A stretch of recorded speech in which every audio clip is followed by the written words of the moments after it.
ॐ श्री गणेशाय नमः। श्री सरस्वत्यै नमः। श्री वेदव्यासाय नमः।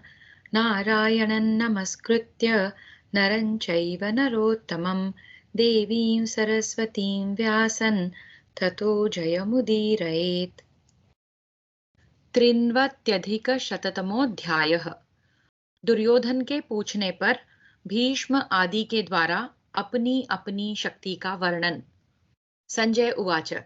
संजय कहते हैं, राजन, जब रात बीती और प्रभात हुआ, उस समय आपके पुत्र दुर्योधन ने सारी सेना के बीच में पुनः पितामह भीष्म से पूछा, गंगानंदन, यह जो पांडवों की सेना युद्ध के लिए उद्यत है, इसमें बहुत से पैदल, हाथी सवार और घुड़सवार भरे हुए हैं।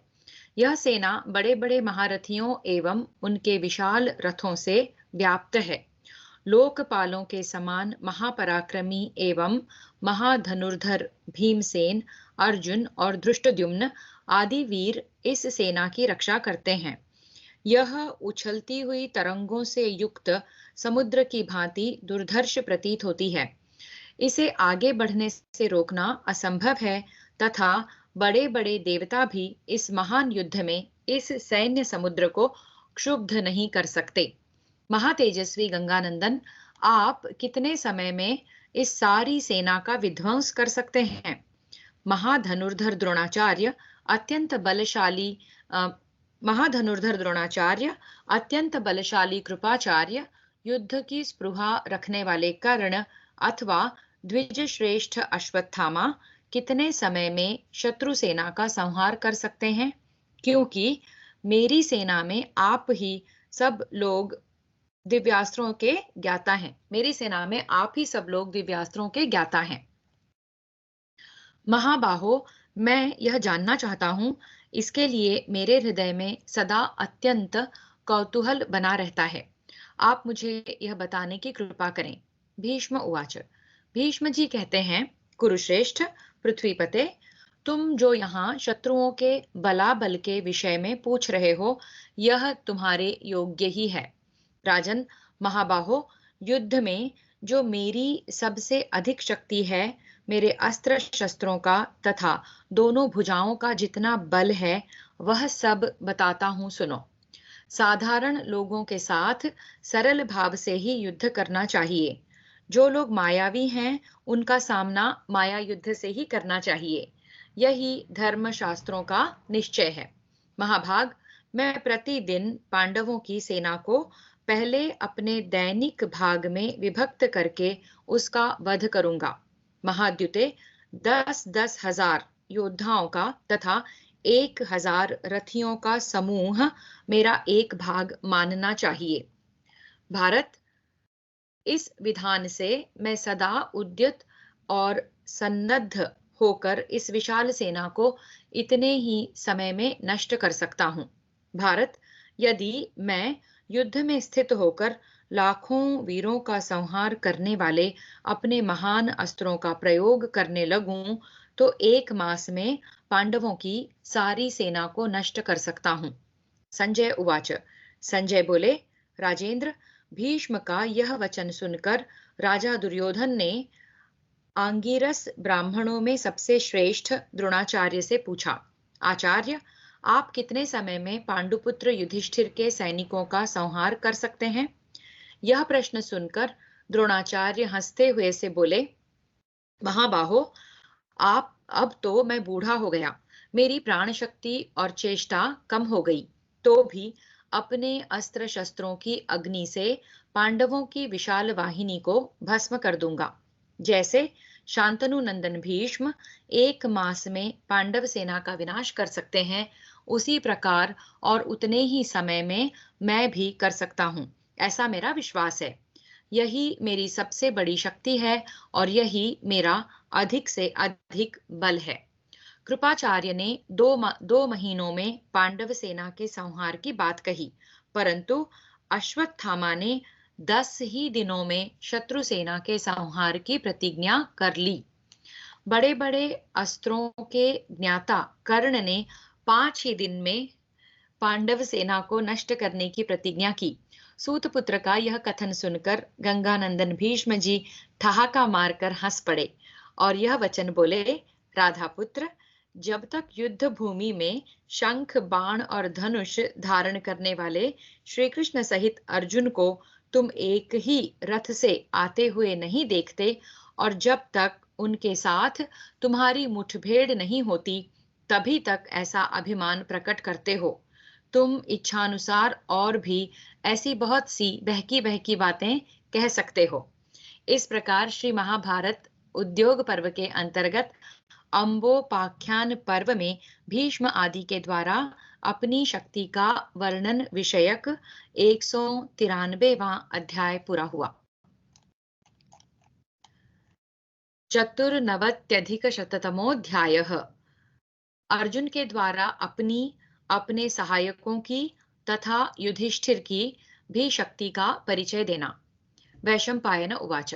वैशंपायन जी कहते हैं, भरत श्रेष्ठ जन्मेजय, कौरव सेना में जो बातचीत हुई थी उसका समाचार पाकर कुंती नंदन युधिष्ठिर ने अपने सब भाइयों को एकांत में बुलाकर इस प्रकार कहा। युधिष्ठिर उवाच। युधिष्ठिर बोले, धृतराष्ट्र की सेना में जो मेरे गुप्तचर नियुक्त हैं, उन्होंने मुझे यह समाचार दिया है कि इसी विगत रात्रि में दुर्योधन ने महान व्रतधारी गंगानंदन भीष्म से यह प्रश्न किया था कि प्रभो, आप पांडवों की सेना का कितने समय में संहार कर सकते हैं। भीष्म जी ने धृतराष्ट्र के पुत्र दुर्बुद्धि दुर्योधन को यह उत्तर दिया कि मैं 1 महीने में पांडव सेना का विनाश कर सकता हूँ। द्रोणाचार्य ने भी उतने ही समय में वैसा करने की प्रतिज्ञा की। कृपाचार्य ने 2 महीने का समय बताया। यह बात हमारे सुनने में आई है तथा महान अस्त्रवेत्ता अश्वत्थामा ने 10 ही दिनों में पांडव सेना के संहार की प्रतिज्ञा की है। दिव्यास्त्रवेत्ता कर्ण से जब कौरव सभा में पूछा गया, तब उसने 5 ही दिनों में हमारी सेना को नष्ट करने की प्रतिज्ञा कर ली। अतः अर्जुन, मैं भी तुम्हारी बात सुनना चाहता हूँ। फाल्गुन, तुम कितने समय में शत्रुओं को नष्ट कर सकते हो? राजा युधिष्ठिर के इस प्रकार पूछने पर निद्रा विजयी अर्जुन ने भगवान श्री कृष्ण की ओर देखकर यह बात कही। महाराज, निस्संदेह ये सभी महामना योद्धा अस्त्र विद्या के विद्वान तथा विचित्र प्रकार से युद्ध करने वाले हैं। अतः उतने दिनों में शत्रु सेना को मार सकते हैं, इसमें संशय नहीं है। परंतु इससे आपके मन में संताप नहीं होना चाहिए। आपका मनस्ताप तो दूर ही हो जाना चाहिए। मैं जो सत्य बात कहने जा रहा हूँ उस पर ध्यान दीजिए। मैं भगवान श्री कृष्ण की सहायता से युक्त हुआ एकमात्र रथ को लेकर ही देवताओं सहित तीनों लोकों, संपूर्ण चराचर प्राणियों तथा भूत, वर्तमान और भविष्य को भी पलक मारते मारते नष्ट कर सकता हूँ, ऐसा मेरा विश्वास है। भगवान पशुपति ने किरात वेश में द्वंद्व युद्ध करते समय मुझे जो अपना भयंकर महास्त्र प्रदान किया था, वह मेरे पास मौजूद है। पुरुष सिंह, प्रलय काल में समस्त प्राणियों का संहार करते समय भगवान पशुपति जिस अस्त्र का प्रयोग करते हैं, वही यह मेरे पास विद्यमान है। राजन, इसे न तो गंगानंदन भीष्म जानते हैं, न द्रोणाचार्य जानते हैं, न कृपाचार्य जानते हैं और न द्रोणपुत्र अश्वत्थामा को ही इसका पता है। फिर सूतपुत्र कर्ण तो इसे जान ही कैसे सकते हैं। परंतु युद्ध में साधारण जनों को दिव्यास्त्रों द्वारा मारना कदापि उचित नहीं है। अतः हम लोग सरलतापूर्ण युद्ध के द्वारा ही शत्रुओं को जीतेंगे। राजन, ये सभी पुरुष सिंह जो हमारे सहायक हैं, दिव्यास्त्रों का ज्ञान रखते हैं और सभी युद्ध की अभिलाषा रखने वाले हैं। इन सब ने वेदाध्ययन समाप्त करके यज्ञांत स्नान किया है। ये सभी कभी परास्त न होने वाले वीर हैं। पांडुनंदन, ये लोग समर भूमि में देवताओं की सेना को भी नष्ट कर सकते हैं। शिखंडी, सात्यकी, द्रुपद कुमार, दृष्टद्युम्न, भीमसेन, दोनों भाई नकुल सहदेव, युधामन्यु, उत्तमौजा तथा राजा विराट और द्रुपद भी युद्ध में भीष्म और द्रोणाचार्य की समानता करने वाले हैं। महाबाहु शंख, महाबली घटोत्कच, महान बल और पराक्रम से संपन्न घटोत्कच पुत्र अंजन पर्वा तथा संग्राम कुशल महाबाहु सात्यकी, ये सभी आपके सहायक हैं। बलवान अभिमन्यु और द्रौपदी के पांचों पुत्र तो आपके साथ हैं ही, आप स्वयं भी तीनों लोकों का संहार करने में समर्थ हैं। इंद्र के समान तेजस्वी कुरुनंदन, आप क्रोधपूर्वक जिस पुरुष को देख लें वह शीघ्र ही नष्ट हो जाएगा। आपके इस प्रभाव को मैं जानता हूँ। इस प्रकार श्री महाभारत उद्योग पर्व के अंतर्गत अम्बोपाख्यान पर्व में अर्जुन वाक्य विषयक 194वां अध्याय पूरा हुआ। पंचनवत्यधिकशततमोऽध्यायः। कौरव सेना का रण के लिए प्रस्थान। वैशंपायन उवाच। वैशंपायन जी कहते हैं, जन्मेजय, तदनंतर निर्मल प्रभात काल में धृतराष्ट्र पुत्र दुर्योधन से प्रेरित हो सब राजा पांडवों से युद्ध करने के लिए चले गए। चलने के पहले उन सब ने स्नान करके शुद्ध हो श्वेत वस्त्र धारण किए, पुष्पों की मालाएं पहनी, ब्राह्मणों से स्वस्ति वाचन कराया, अग्नि में आहुतियां दी, फिर ध्वजा फहराते हुए हाथों में अस्त्र शस्त्र लेकर रणभूमि की ओर प्रस्थित हुए। वे सभी वेदवेत्ता, शूरवीर तथा उत्तम विधि से व्रत का पालन करने वाले थे। सभी कवचधारी तथा युद्ध के चिन्हों से सुशोभित थे। वे महाबली वीर युद्ध में पराक्रम दिखाकर उत्तम लोकों पर विजय पाना चाहते थे। उन सब का चित्त एकाग्र था और वे सभी एक दूसरे पर विश्वास करते थे। अवंती देश के राजकुमार विंद और अनुविंद, बाहलीक देशीय सैनिकों के साथ केकय राजकुमार, ये सब द्रोणाचार्य को आगे करके चले।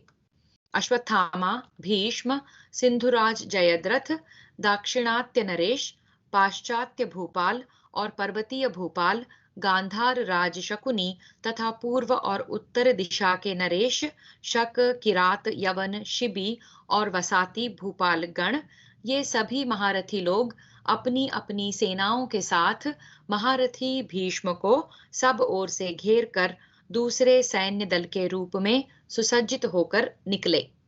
सेना सहित कृतवर्मा महारथी त्रिगर्त, भाइयों से घिरा हुआ महाराज दुर्योधन, शल, भूरिश्रवा, शल्य तथा कौशल राज बृहद्रथ, ये दुर्योधन को आगे करके उसके पीछे पीछे तृतीय सैन्य दल में चले।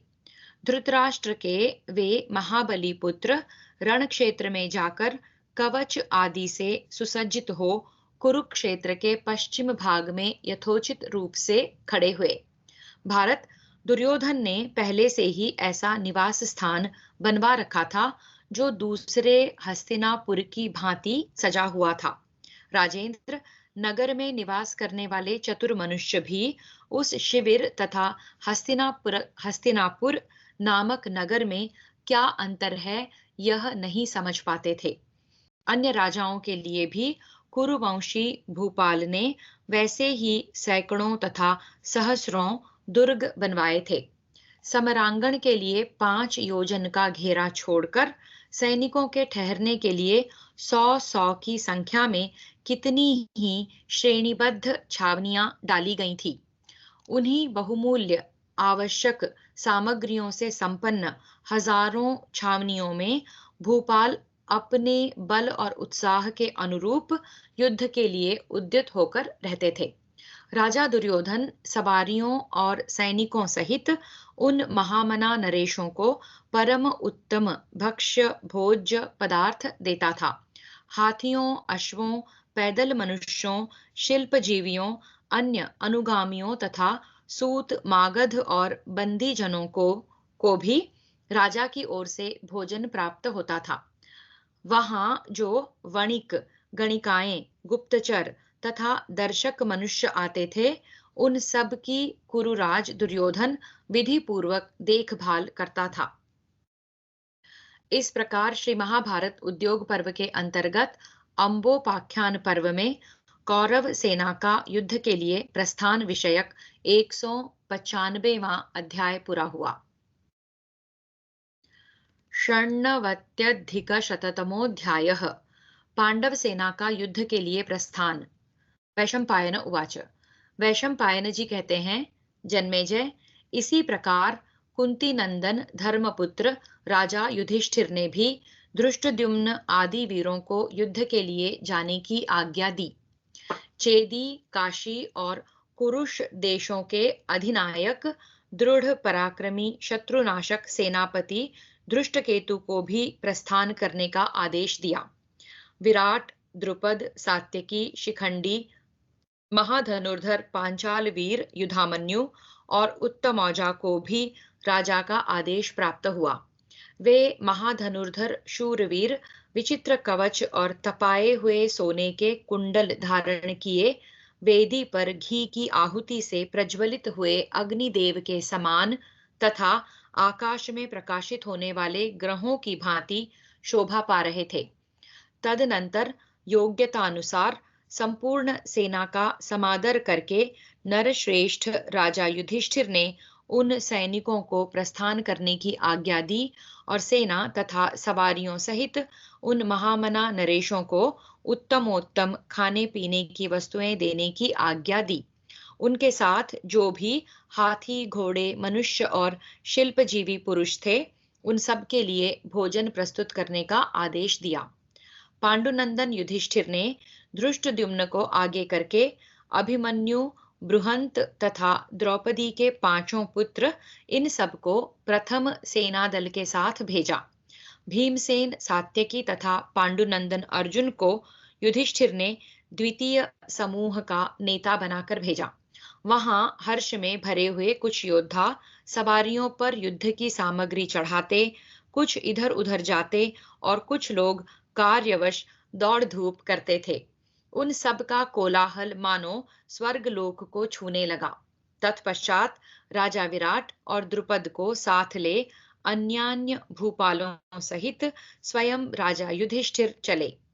भयंकर धनुर्धरों से भरी हुई और धृष्टद्युम्न के द्वारा सुरक्षित हो कहीं ठहरती और कहीं आगे बढ़ती हुई वह पांडव सेना कहीं निश्चल और कहीं प्रवाहशील जल से भरी गंगा के समान दिखाई देती थी। थोड़ी दूर जाकर बुद्धिमान राजा युधिष्ठिर ने धृतराष्ट्र के पुत्रों के बौद्धिक निश्चय में भ्रम उत्पन्न करने के लिए अपनी सेना का दोबारा संगठन किया। पांडुपुत्र युधिष्ठिर ने द्रौपदी के महान धनुर्धर पुत्र अभिमन्यु, नकुल, सहदेव समस्त पांडुपुत्र युधिष्ठिर ने द्रौपदी के महाधनुर्धर पुत्र अभिमन्यु, नकुल, सहदेव समस्त प्रभद्रक वीर, 10,000 घुड़सवार, 2,000 हाथी सवार, 10,000 पैदल तथा 500 रथी, इनके प्रथम दुर्धर्ष दल को भीमसेन की अध्यक्षता में दे दिया। बीच के दल में राजा ने विराट, जयतसेन तथा पांचाल देशीय महारथी युधामन्यु और उत्तमौजा को रखा। हाथों में गदा और धनुष धारण किए ये दोनों वीर युधामन्यु और उत्तमौजा बड़े पराक्रमी और मनस्वी थे। उस समय उन सब के मध्य भाग में भगवान श्री कृष्ण और अर्जुन सेना के पीछे पीछे जा रहे थे। उस समय जो योद्धा पहले कभी युद्ध कर चुके थे, वे आवेश में भरे हुए थे। उनमें 20,000 घोड़े ऐसे थे जिनकी पीठ पर शौर्य संपन्न वीर बैठे हुए थे। उन घुड़सवारों के साथ 5,000 गजारोही तथा बहुत से रथी भी थे। धनुष, बाण, खड्ग और गदा धारण करने वाले जो पैदल सैनिक थे, वे सहस्रों की संख्या में सेना के आगे और पीछे चलते थे। जिस सैन्य समुद्र में स्वयं राजा युधिष्ठिर थे, उसमें बहुत से भूमिपाल उन्हें चारों ओर से घेर कर चलते थे। भारत उसमें 1,000 हाथी सवार, 10,000 घुड़सवार, 1000 रथी और कई सहस्र पैदल सैनिक थे। नृपश्रेष्ठ अपनी विशाल सेना के साथ चेकितान तथा चेदिराज धृष्टकेतु भी उन्हीं के साथ जा रहे थे। वृष्णि वंश के प्रमुख महारथी महान धनुर्धर बलवान सात्यकी 1 लाख रथियों से घिरकर गर्जना करते हुए आगे बढ़ रहे थे। क्षत्रदेव और ब्रह्मदेव ये दोनों पुरुष रत्न रथ पर बैठकर सेना के पिछले भाग की रक्षा करते हुए पीछे पीछे जा रहे थे।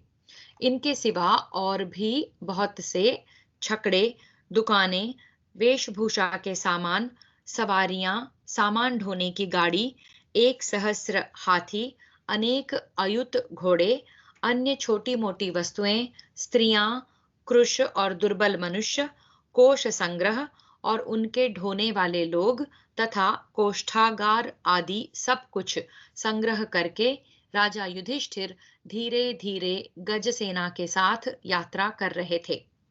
उनके पीछे सुचित के पुत्र रणदुर्मद, सत्यधृति, श्रेणीमान, वसुदान तथा काशीराज के सामर्थ्यशाली पुत्र जा रहे थे।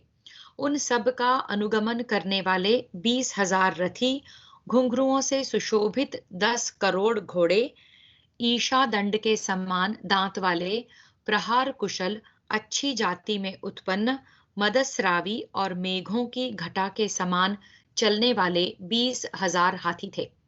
भारत इनके सिवा युद्ध में महात्मा युधिष्ठिर के पास निजी तौर पर 70,000 हाथी और थे, जो जल बरसाने वाले बादलों की भांति अपने गंडस्थल से मद की धारा बहाते थे। वे सब के सब जंगम पर्वतों की भांति राजा युधिष्ठिर का अनुसरण कर रहे थे। इस प्रकार बुद्धिमान कुंती पुत्र के पास भयंकर एवं विशाल सेना थी, जिसका आश्रय लेकर वे धृतराष्ट्र पुत्र दुर्योधन से लोहा ले रहे थे। इन सब के अतिरिक्त पीछे पीछे लाखों पैदल मनुष्य तथा उनकी सहस्रों सेनाएं गर्जना करती हुई आगे बढ़ रही थी। उस समय उस रण क्षेत्र में लाखों मनुष्य हर्ष और उत्साह में भरकर हजारों भेरियों तथा शंखों की ध्वनि कर रहे थे। इस प्रकार श्री महाभारत उद्योग पर्व के अंतर्गत अंबोपाख्यान पर्व में पांडव सेना निर्याण विषयक 196वां अध्याय पूरा हुआ। उद्योग पर्व संपूर्णम। हरिः ओम् श्रीकृष्णार्पणमस्तु।